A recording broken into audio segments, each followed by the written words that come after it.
it should become obvious why things like pornography, not just the accessibility of pornography, but the intensity of pornography, can negatively shape real-world romantic and sexual interactions. This is a serious concern. The discussion is happening now. The underlying neurobiological mechanisms you now understand. And this isn't to pass judgment on whether or not people like or don't like pornography. That's an ethical discussion, and it's a moral discussion that has to be decided for each individual by virtue of age, etc. But again, any activity that evokes a lot of dopamine release will make it harder to achieve the same level and certainly the greater level of dopamine through a subsequent interaction. So yes, indeed, many people are addicted to pornography, and yes, indeed, many people who regularly indulge in pornography experience challenges in real-world romantic interactions. Fortunately, most people do not experience or pursue enormous increases in dopamine leading to these severe drops in baseline.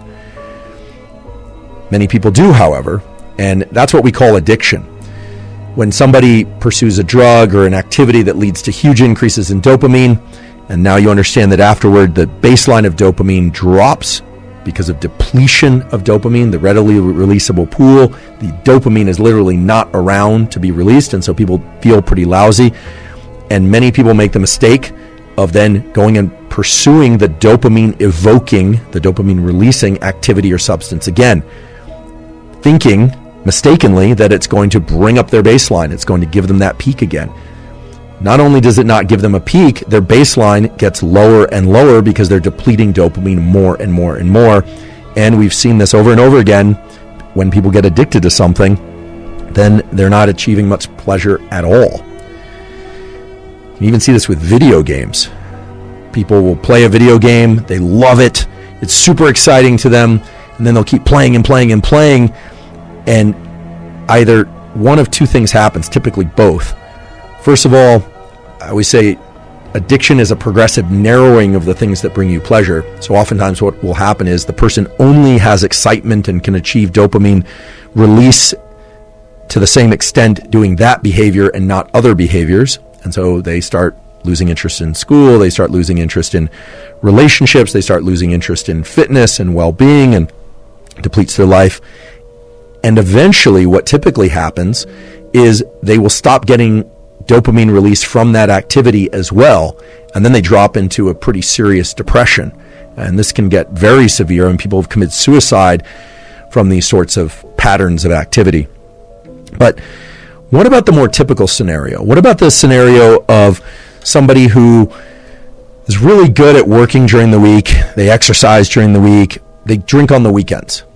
Well, that person is only consuming alcohol maybe 1 or 2 nights a week, but oftentimes that same person will be spiking their dopamine with food during the middle of the week. Now, we all have to eat, and it's nice to eat foods that we enjoy. I certainly do that.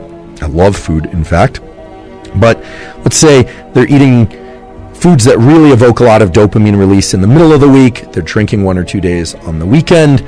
They are one of these work hard, play hard types, so they're swimming a couple miles in the ocean in the middle of the week as well. They're going out dancing once on the weekend. Sounds like a pretty balanced life as I describe it. Well, here's the problem.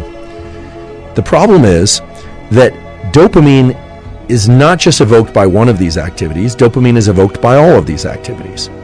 And dopamine is one currency of craving, motivation, and desire and pleasure. There's only one currency. So even though if you look at the activities, you'd say, well, it's just on the weekends, or this thing is only a couple times a week. If you looked at dopamine simply as a function, as a chemical function of peaks and baseline, it might make sense why this person, after several years of work hard, play hard, would say, yeah, I'm feeling kind of burnt out. I'm just not feeling like I have the same energy that I did a few years ago. And of course, there are age-related reasons why people can experience drops in energy, but oftentimes what's happening is not some sort of depletion in cellular metabolism that's related to aging. What's happening is they're spiking their dopamine through so many different activities throughout the week that their baseline is progressively dropping. And in this case, it can be very subtle.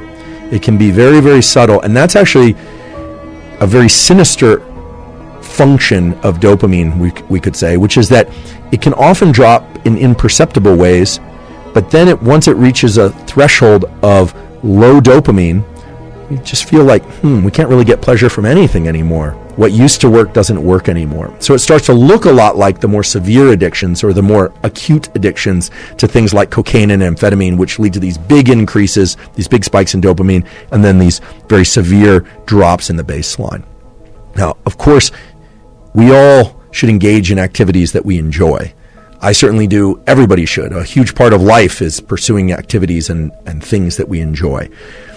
The key thing is to understand this relationship between the peaks and the baseline, and to understand how they influence one another. Because once you do that, you can start to make really good choices in the short run and in the long run to maintain your level of dopamine baseline.